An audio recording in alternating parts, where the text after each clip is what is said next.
Man, let's talk about Arsenal versus Brighton. Arsenal went to Brighton and got a draw 1-1, and I think that this is a game that Arsenal could have lost easily, considering how good Brighton were in the second half and how Brighton were unable to bury their chances. There was a chance where Jacob Amington nearly made it 2-0, nearly made it 2-1 for Brighton and Hove Albion, but it ended up being 1-1 with Ethan Nwaneri scoring the first goal for Arsenal, and then João Pedro equalized through a penalty kick for Arsenal. Let me give you a breakdown of the game. So Arsenal scored a clean goal from passing the ball from the back and attacking Brighton's left flank, and the left flank had Estupinian out of position. Igor wasn't also there to make sure to cover up for Estupinian, who was out of position, and it made way for the young 17-year-old centre back with five starts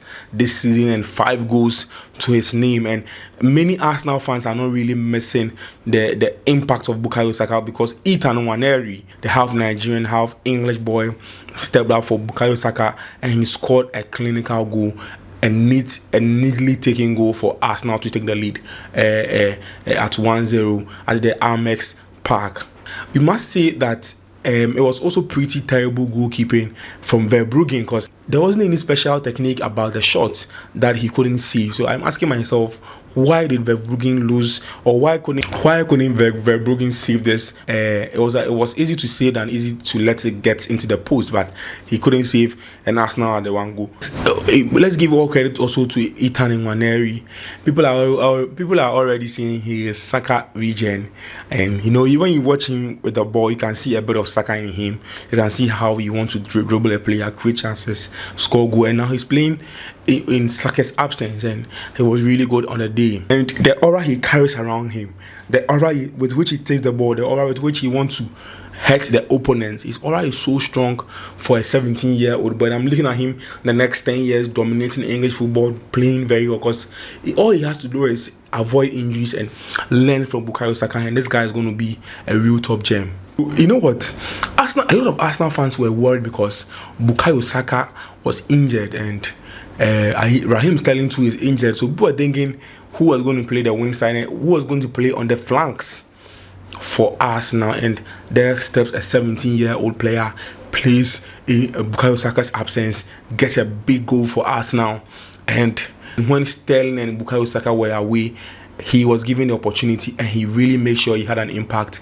There were people even saying that Gabriel Jesus might start as a left winger for Arsenal in the game, but Ethan Nwaneri made sure that he took his opportunity and he scored the goals for Arsenal. There was a controversial penalty call against Arsenal again.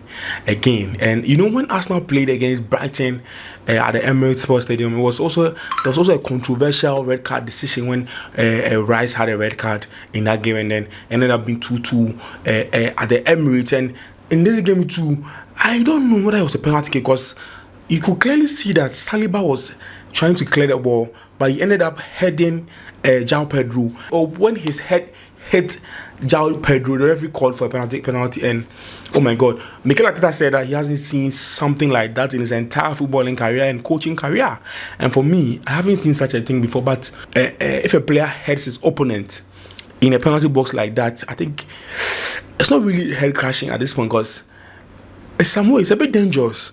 So I don't really know whether I'm supposed to side with the referee or side with Arsenal, because Arsenal fans are saying that was not a penalty kick. Brighton fans are also saying that was a penalty kick, and the referee says it's a penalty. Oh my God, I don't know what to say about this. I'm genuinely wondering if Saliba also went down holding his head and saying, ouch, ouch.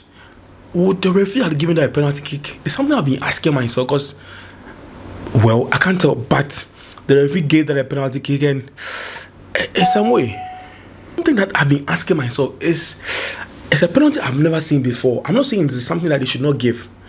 I've been asking myself, so the difference is if João Pedro had the ball in the head, and then let's say Saliba kicked him, was that going to be a penalty kick? I think yes, it's going to be a penalty kick.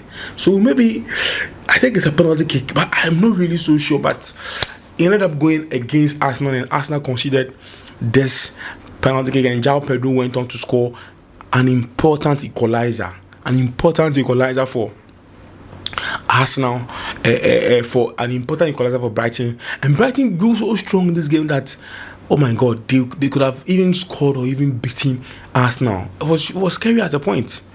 One problem I have with, if you watch the game, I don't understand why coach Mikel Arteta wants to play Thomas Partey as a right back, because you see he was struggling with Mitoma. He was struggling.